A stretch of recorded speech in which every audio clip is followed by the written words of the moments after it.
hariho administration coutumière hakaba na administration politique étatique nk'ubutaka hariho ahantu hagurishwa na chef coutumier chef de localité ni ugurisha ubutaka muri Kongo u Rwanda Sud Kivu itandukanwa n'u Rwanda na n'uruzi rwa Rusizi hamwe na Lake Kivu nibyo bitandukanya Sud Kivu n'u Rwanda. Yego tubahaye kaze abakunzi ba Grand Lac online aho muherereye hose abari mu bihugu bitandukanye abari muri Amerika abari muri Australia abari muri Afrika hani Burundi dutuye abari Masisi iwacu mu Minembwe muri Kongo nizere ko mumeze neza kuko mubona hano kuri screen zanyu turi kumwe n'umushitsi sinzi ko mumenyera kandi nizere ko mumuzi turakwakiriye hano kuri Grand Lac online.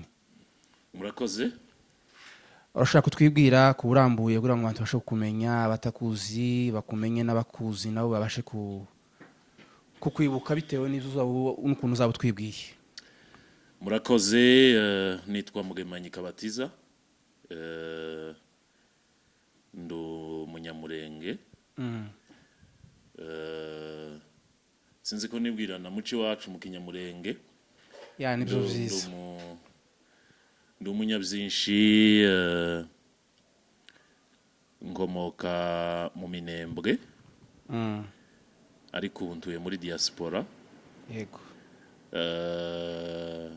pagize imyaka irenga 18 yego okay uvuze ko umaze imyaka 18 hano muri mu gihugu cy'u Burundi mu Burundi yego okay Mugemanyi Kabatiza no muntu ki kuncamake Mugemanyi no mugabo ndubatse mfite umugore umwe mfite abana 6 yego n'izitangazamakuru mu Burundi nararikoze hari abanzi hari abanibuka nabayeho tangaza amakuru mu rurimi rw'igifaransa kuri radio ikindi ndumo Kristo nemera Yesu Kristo ndumukozi w'Imana ndumupastori nibyo yego ngire ngo urubatse ufite umudamu n'abana nabivuze mfite umudamu umwe mfite n'abana 6. Urakoze cyane Mugemanyi Kabatiza nizere ko abantu bakuzi cyane ni n'umuyobozi wayoboye inkambi ya Musasa abantu ngira ngo bagira ku 9,000 nabayeho umuyobozi w'impunzi kuva mu mwaka wa 2020 gushitsa muri 2024 mu minsi ishize niho twakoze amatora tubisikanya n'undi waje kubera ko twari twarangije ibiringo twemererwa gutwara bene wacu b'abanyekongo bari mu ntara ya Ngozi muri province iri mu majaruguru y'igihugu cy'u Burundi muri commune ya Kiremba ku mutumba wa Kabanga Mufigi Buhama ni kuri iyo mitumba 3 hariho inkambi y'abakongomani irimwo abantu 9,000 za mituwalite zizwi ni 7 ariko hariho abantu benshi batari muri za mituwalite hariho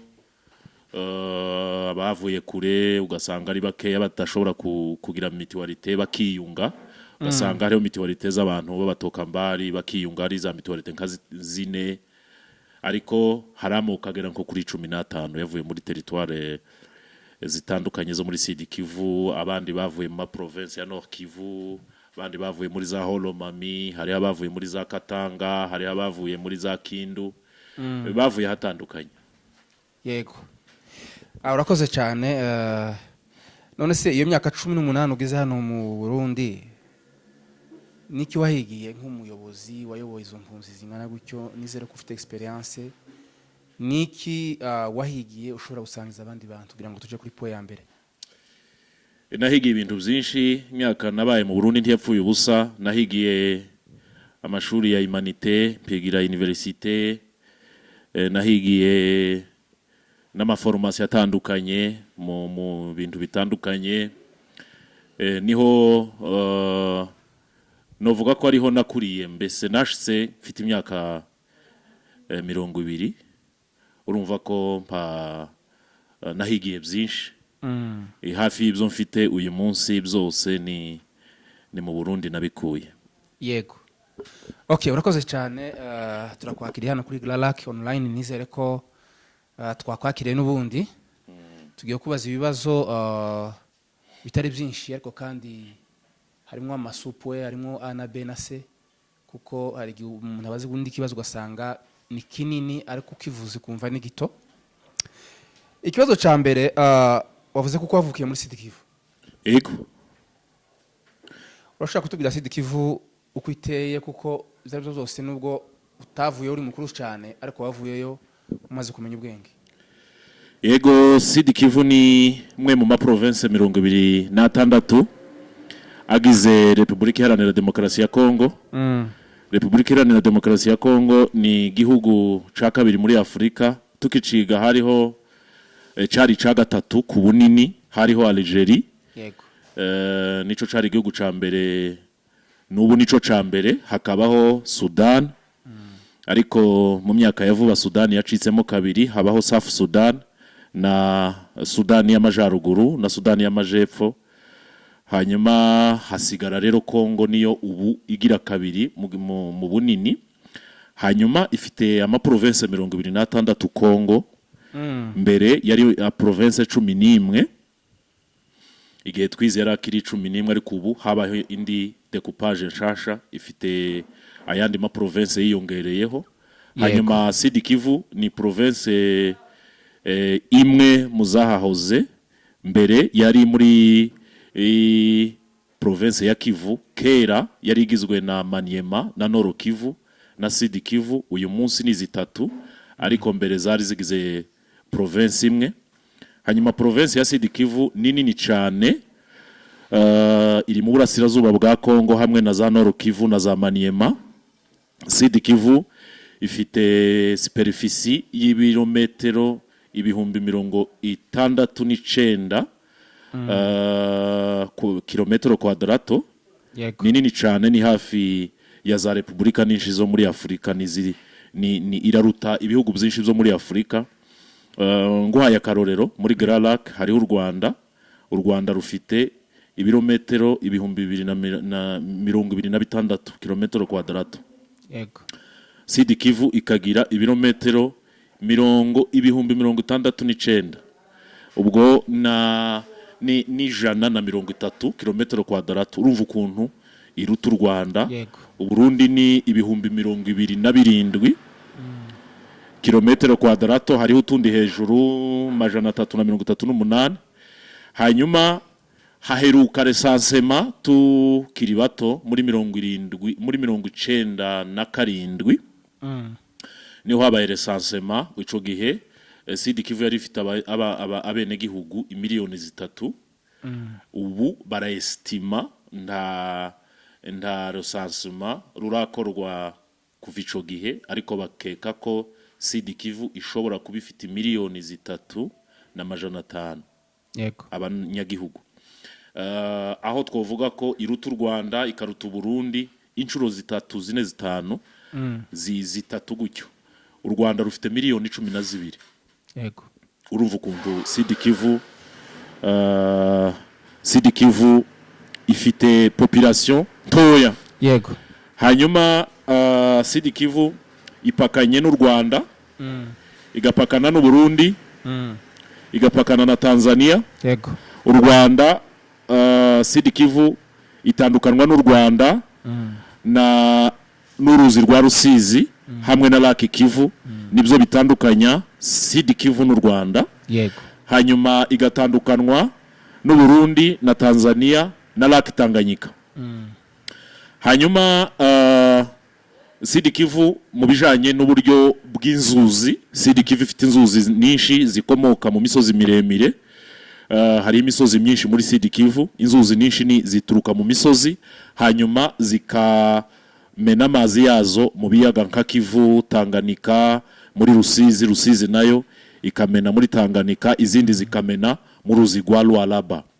Hanyuma Sud Kivu ifite ibiyaga cyangwa se ibahari zibiri. Hariho Lake Kivu, hakaba na Lake Tanganyika. Lake Kivu niyo ni ikiyaga gifite uburebure bw'amajepfo bwa mbere muri Afurika, ikaba iya kabiri ku isi yose. Nico gituma ubushize mwabonye ikora accident, hari abantu bazi bibiye. Hariho lake ya mbere muri Afurika mu isi yose, ni Lake Baikal, niyo ija mu majepfo. Donc Lake Kivu ifite imetero igihumbi amajepfo n'amajana ane na gutyo na 70 nimba ntihenze. Hanyuma hakaba Lake Tanganyika. Lake Tanganyika iri muri lake nini nayo, ariko iyo si nini mu majepfo, ni metero amajana 770 gutyo na 7 mu majepfo. Hanyuma ikagira injanganisha. Iri mu malake arimwo injanganisha. Usibye ko hagikorwa uburobyi mu buryo budateye imbere, ugasanga nta musaruro munini uvuyemo. Abandi bagira peshe iri moderne, naho muri Tanganyika baracagira peshe traditionnelle. Hanyuma Lake Kivu habamwe ijanga nkeya kubera ko habamwe ico bita gaz methane na gaz carbonique, bigatuma bitorohereza injanga kugira ngo zibemo. Hanyuma province ya Sud Kivu hari amateritwari ari mu imvura, hakaba n'ayandi ari mu imvura nkeya. Nka teritwari ya Uvira, usibye muri ho plateau niho hakiboneka imvura, kubera ko hagiye haba destruction de l'environnement kubera intambara z'urudaca, ibiti bagatema. Muri teritwari ya Fizi, agace kamwe teritwari ya Uvira, imvura itanguye kugenda ibura. Ariko muri teritwari ya Mwenga, teritwari ya Shabunda, teritwari ziriya zimwe zegereye forêt équatoriale, Mwenga, Fizi na Shabunda, wahasangaga imvura nyinshi, abantu bagahinga. Hanyuma hariho teritwari za Ijwi, Walungu, Kabare, Karehe, n'umujyi wa Bukavu. Yego. Hari amasezi abiri kuva mu kwa gatandatu kugeza mu kw'icenda, uhasanga imvura ntayo. Hariho ico bita ici cyangwa saison sèche. Hanyuma yandi mezi asigaye imvura ikagwa amezi 9. Aho ni muri ayo materitware twavuze. Hanyuma administration, umujyi wa Bukavu wonyine niyo chefferie ya province ya Sud Kivu. Ni Bukavu, niho ibukuru, niho haba gouverneur, niho icicaro cha province ya Sud Kivu. Hariho gouverneur akungirizwa n'abaguverneur babiri. Hariho gouverneur wa mbere, icegera ca mbere, ajejwe politique, akakora n'ibindi bya donc politique na administration. Hakaba ikindi cegera kijejwe finance, economie na development. Ha mu mujyi wa Bukavu bavuga ko kubera intambara zagiye ziba, hagiye haba ama exode rural, abantu bahunga ibiturage kubera intera hamwe, abamayimayi, ibindi intambara z'urudaca, abantu benshi baza mu mujyi. Umujyi wa Bukavu wonyine urashobora kuba ufite population iri hafi miliyoni, kubera abantu benshi bagiye bahunga ibiturage. Hanyuma hakaza amateritwari. Province ya Sud Kivu ifite amateritwari 8. Ubu hagiye habamwo ayandi madekupage, bagenda bongeramwe amakomine. Hariho komine ya Minembwe, Ibaraka bari bashize amakomine, na haza Uvira zimwe bage nk'iwacu barayanze. Komine ya Minembwe yari isanzwe ari poste d'encadrement administratif, bayigira komine. Tshisekedi aza kuisprima, arayihagarika, ariko nubu irakora. Hariho burugumestre arakora. Hanyuma hariho amateritware rural, donc iteritware ijubyo bitwita gizone 8. Hakaba n'amakomine yahahoraga kera 3. Hariho teritware Nkabagira, ni komine, Ibanda, Kadutu na amakomine yahahoze. Amakomine azatwarwa n'uwo bita burugumestre. Hanyuma hakaba teritware ya Fizi, teritware ya Ijwi, teritware ya Kabare, teritware ya Karehe, Shabunda, Uvira, Walungu, Mwenga. Izo ni teritware 8 zigize province ya Sud Kivu. Hanyuma teritware ya Shabunda yonyine niyo itwara presque 36% ya province, niyo nini, iraruta, irangana n'u Burundi. Ifite yonyine ifite 26338 km². Uburundi ni 26 na province ya Shabunda yonyine irangana na Republika y'u Burundi. Hanyuma territoire ya Fizi ifite mu ma 15786 km, ibihumbi 15 na majana arindwi na 86 kilometero kwadrato. Hanyuma hakaza territoire ya Ijwi ifite ibirometere majana 285, ni ntoya rwose. Hanyuma province yose nababwiye ko itwawe na guverineri. Yego. Guverineri, hakaza ba guverineri babiri bungirije, umwe agashingwa administration na politique, uwundi economie finance na development. Hanyuma hakabaho mairie kameri ya Bukavu. Hariho na mairie za Uvira. Mairie itwawe na maire de la ville, hakabaho n'abasista babiri. Donc bamwungirije bungirije guverineri, maire de la ville. Hanyuma hakabaho territoire. Territoire nkaho mva muri territoire ya Fizi. Territoire ya Fizi n'izindi cyo kimwe n'izindi territoire ifite des administrateurs assistants. Hanyuma kubera amaterritoire yacu, navuze ko territoire imwe ingana na Republika y'u Burundi, ka territoire ya Shabunda. Territoire igasubira ikagenda yicamwo ibyo baza bita ama poste d'encadrement administratif. Ibyo bita poste. Hanyuma poste igatwarwa na chef de poste d'encadrement administratif kugira ngo begereze ubuyobozi abaturage. Ntaje navuye mu Minembwe nzangera gusa kuri poste ya Minembwe ariko ntaragera kuri territoire ya Fizi. C'était très loin kugenda ibirometere n'ibirometere, ukarara mu nzira bwacukiri gugenda ukazabona gushika nkibi bandikisha abana ku makomine ukabzara ukandikisha. Twebwe baja kuri poste d'encadrement administratif ni ikora iyasima les responsabilités za territoire ariko nabo bagatanga raporo muri territoire. Hanyuma territoire zose zigiye zigiramo kazibamo. Hariho amoko menshi, twovuga abashi, abarega, abahavu, abavira, abapfurero, abanyamurenge, abarundi, ababwari, abajoba, abatwa. Nka territoire zirimo abashi benshi, usanga abashi bari muri territoire ya Walungu, Kabare, Karehe na Mwenga. Aho uhasanga abashi nibo biganje muri ayo materitoire. Nibo baza bakunda gutanga guverineri cyane. Hanyuma hakaba abarega ubasanga muri territoire ya Mwenga, territoire ya Shabunda, territoire ya Fizi. Aho uhasanga abarega. Hanyuma abahavu ubasanga muri territoire ya Ijwi, territoire ya Karehe. Hanyuma abaviruka basanga muri territoire ya Uvira. Na hamwe n'abapfurero. Abanyamurenge ubasanga muri territoire ya Fizi no muri territoire ya Uvira. Ababembe ubasanga muri territoire ya Fizi n'abajoba n'ababwari. Hanyuma abatwa nabo basanga muri territoire ya Uvira, Fizi na za Karehe. Hari ahantu ugenda usanga donc les autochtones, abasangwa butaka les pygmées. Naho ubasanga. Nuko rero territoire ya Sud Kivu imeze ifite territoire 8. Province ya Sud Kivu ikagira ububage bagira amameri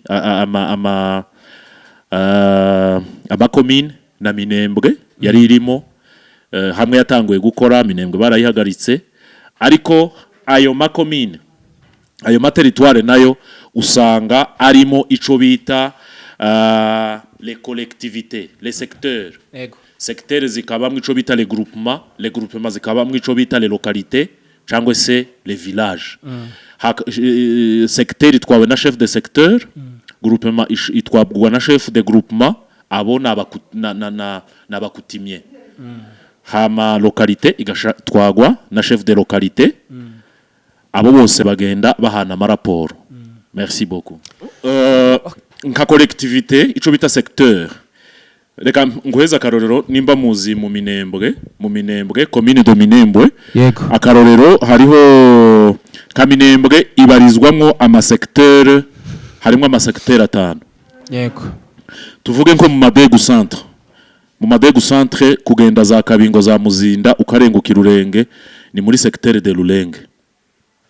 Chef de secteur avirurenge akaza agashika mu Minembwe agatoza taxe y'ibintu byose abantu bafite abatsa, bafite ama energy solaire, abafite ibyo bakora amabutike n'ibiki, hariho amataxi atandukanye, hariho aya province, hariho aya secteur, hariho aya groupement, ni ibintu byinshi.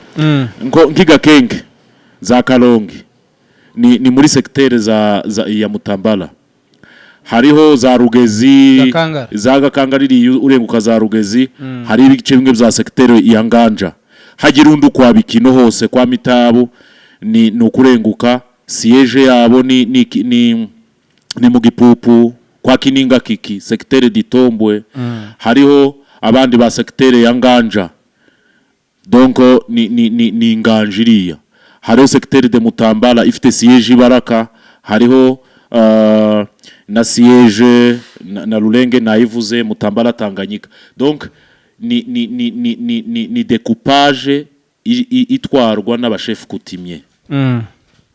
N'abantu bagakondo wasangaga aribo batwara ama secteur, hakaba n'abandi ba localité. Yego. Nkabari aba Karojo, ni ba chef de localité, hakaba ba chef de groupement, kaba Gitongo n'abandi. Nuko niko Congo iri administré, hariho administration parallèle, hariho administration coutumière, hakaba na administration politique étatique.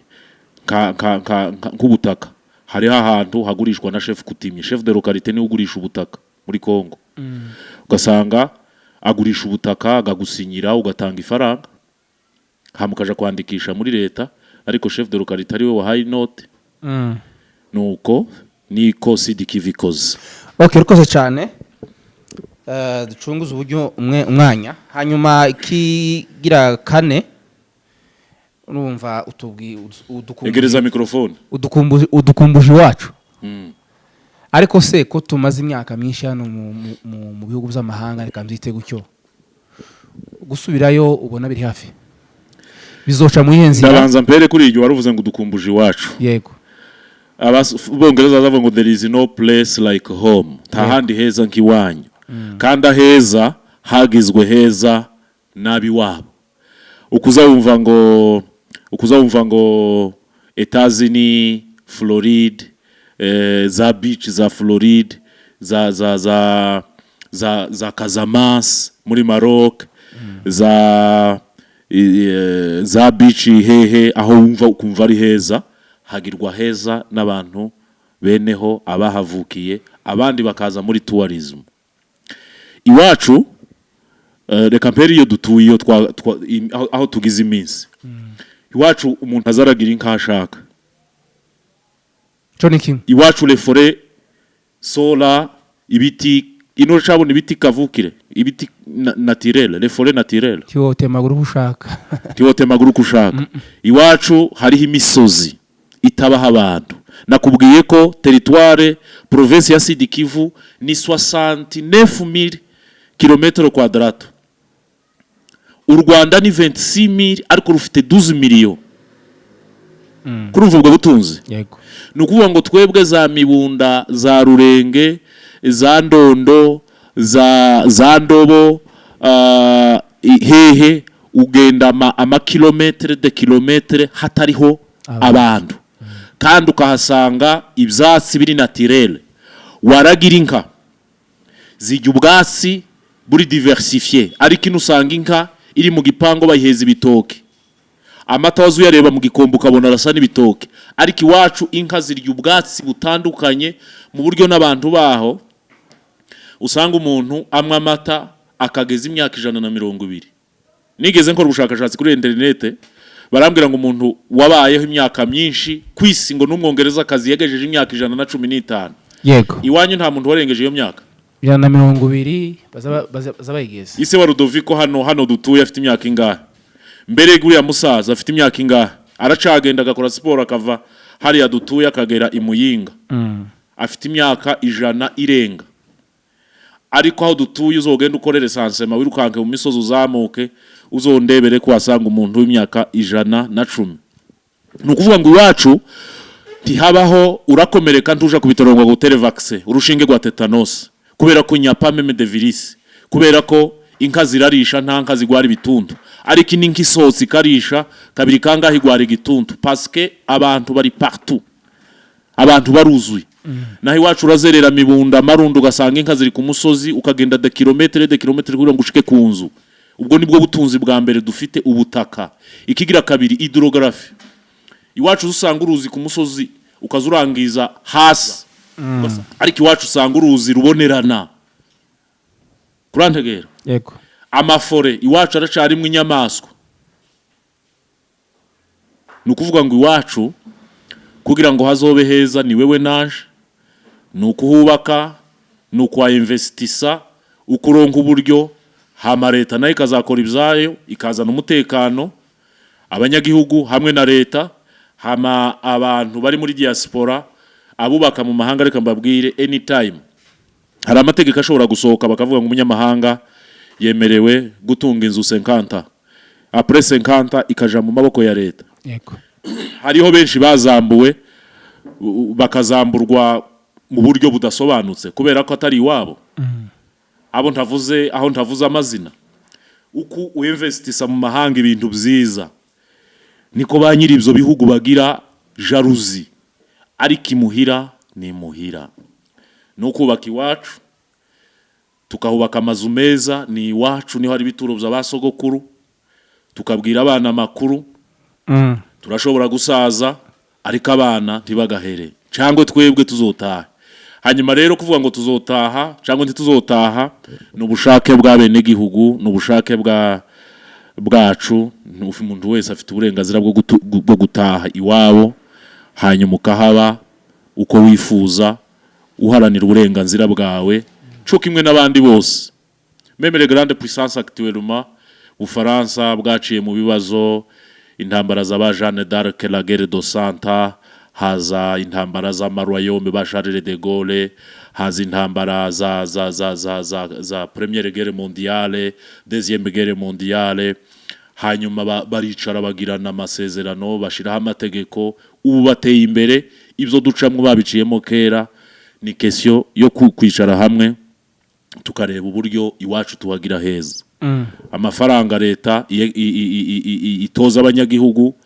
bakahagira imihanda tukaza tuva Uvira mu ijoro twambaye amakoti tugaca ku kiyaga ca Tanganyika ku muhanda uri gudrone hariko haka amatara nta handi heza nk'iwacu there is no place like South Kivu aho twavukiye aho twakuriye kandi dutegezwa kugira indoto zo gutaha ugakontribuwa d'une manière ou d'une autre kugira ngo tuzotaha tugana ku musozo ubona bizoca mu zinzira kugira ngo abantu batahe mu gihugu ca gakonto kuko ubibona mu bantu bica mu bantu kuko Imana ikoresha abantu sinovuga ngo ni Imana kuko Imana ikoresha wewe ikoresha njewe ikoresha uri mu gihugu tukazotaha urebye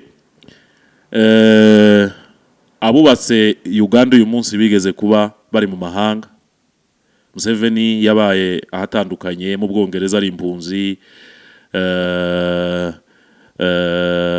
iki gihugu abari hano uyu munsi bahoze ari bari mu buhungiro n'abandi hirya no hino aba personalite bakomeye ba William Makeba ba Thabo Mbeki babaye impunzi ba Victor Hugo le grand poète français yabaye impunzi